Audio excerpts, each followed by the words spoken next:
Hi everybody, it's Honest John again. Clarence Thomas never speaks during Supreme Court hearings. If he died on the bench in his seat, no one would even notice. And his career on the court has been completely undistinguished. Now he does give speeches to conservative groups sometimes, which I think includes tap dancing. His most notable quote is this a pubic hair on my Coca-Cola can? But now Judge Thomas is complaining that people talk about race too much. He says that when he went to school, the subject of race rarely came up. And he thinks people are being way too sensitive about race now. It seems that he's forgotten the history that he grew up in. He was born in 1948, so he was in high school and college at the height of the civil rights movement. I was born 1 year after Clarence Thomas, and I have no trouble remembering that people like Martin Luther King, Medgar Evers, Malcolm X, John and Bobby Kennedy, and Lyndon Johnson were all talking about race. Not to mention folks like George Wallace, Jesse Helms, and Bull Connor.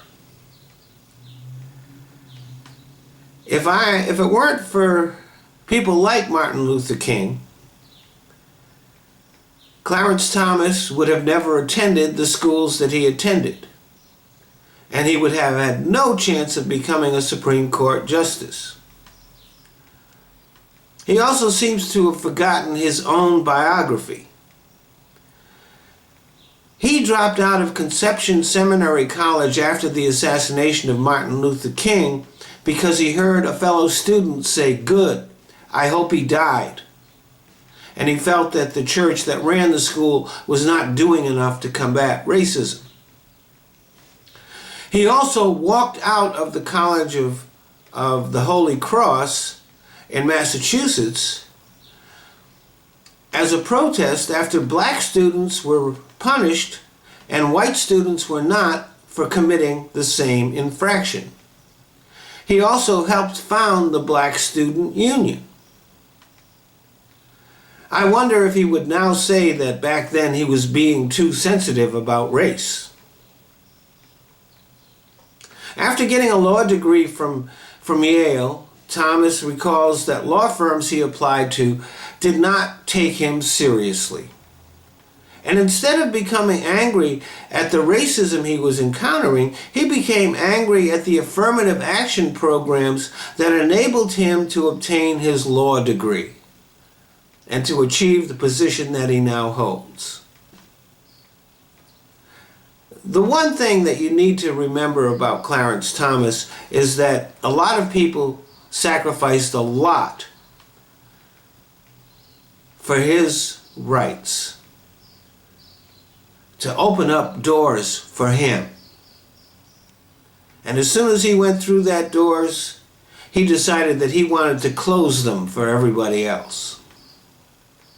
Most recently, Thomas voted to gut the Voting Rights Act, which was immediately followed by states passing laws specifically designed to disenfranchise minority voters, especially blacks. Judge Thomas has made no comment about that and doesn't seem concerned about it in the least. He whines that the worst thing that people have said about him have been said by Northern liberals. This is true, but he neglects to mention that he also has been very harshly criticized by a lot of black people, especially those who were once involved in the civil rights movement. But here's something Clarence Thomas should think about.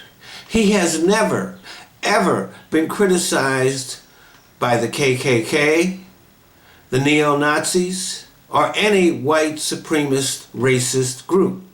As a matter of fact, racist America loves Clarence Thomas. Thanks for listening.